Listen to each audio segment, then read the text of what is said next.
There was a long road ahead of Bitcoin. When Satoshi wrote the white paper, it was a social contract and in many ways a check he couldn't cash. You can't build a peer-to-peer money system strictly upon the nature of the Bitcoin protocol. What Bitcoin does is it introduces the idea of the instantaneous movement of value with no counterparty risk. And it gives you an instrument of value, namely a Bitcoin, to move around. This is a titanic achievement, a colossal achievement, because no one in human history has ever figured out how to do this and do it in a trustless way. But such a system, the minute we have it, begs extra features: programmability, governance, interoperability, the ability to scale to millions and billions of people, and the ability to bridge with the legacy system. This is why future generations came and continued with the spirit of what Satoshi started to push forward. The hardest of these problems is governance, because it remains the unsolved problem of humanity. We live in a world where wars happen. We live in a world where many people hate the institutions that govern us. We live in a world where we don't feel represented. This is no more true than when you look in the United States, as an example. We have a very controversial election that's going to happen. And depending upon your political preferences, no matter what the outcome is, at least some people are going to be incredibly angry and disenfranchised and take to the streets and protest. And it continues to get worse, not better. And this is because governance is hard. Once a system gets established, by design, system ought to be hard to change. The problem is the system was built for a certain group of people, a certain time, and a certain group of incentives and technology.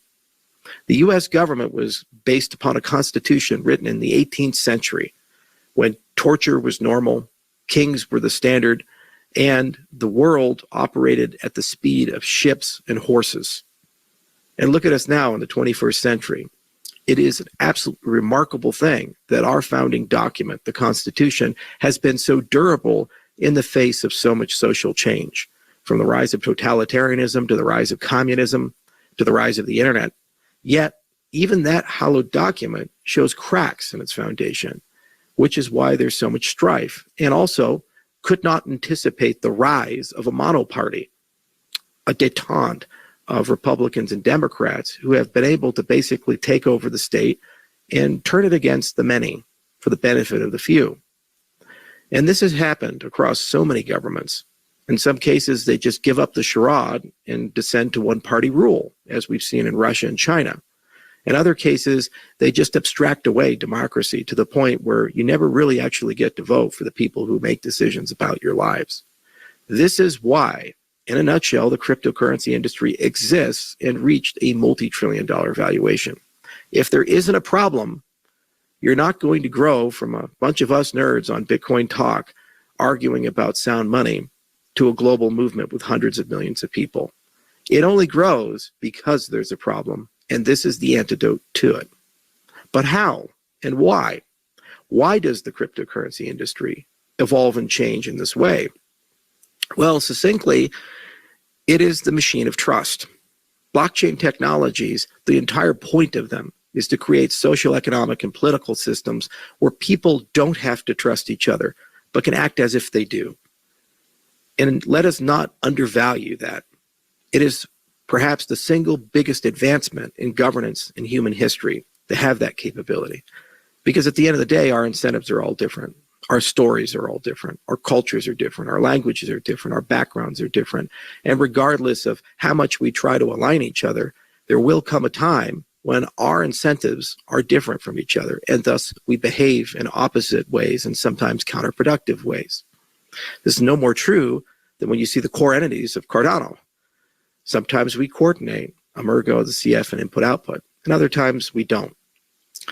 And good governance gives you the ability to move beyond that, broaden the picture, widen the aperture, and have tools that, despite the fact that we have different incentives and disagreements, and at times, sometimes those are personal, we find a way for the greater good and for our own interest to move forward. Voltaire is the single biggest experiment in governance in the history of our industry. We've taken a cryptocurrency worth more than $10 billion in millions of people who are deeply passionate deeply different and from more than 100 countries.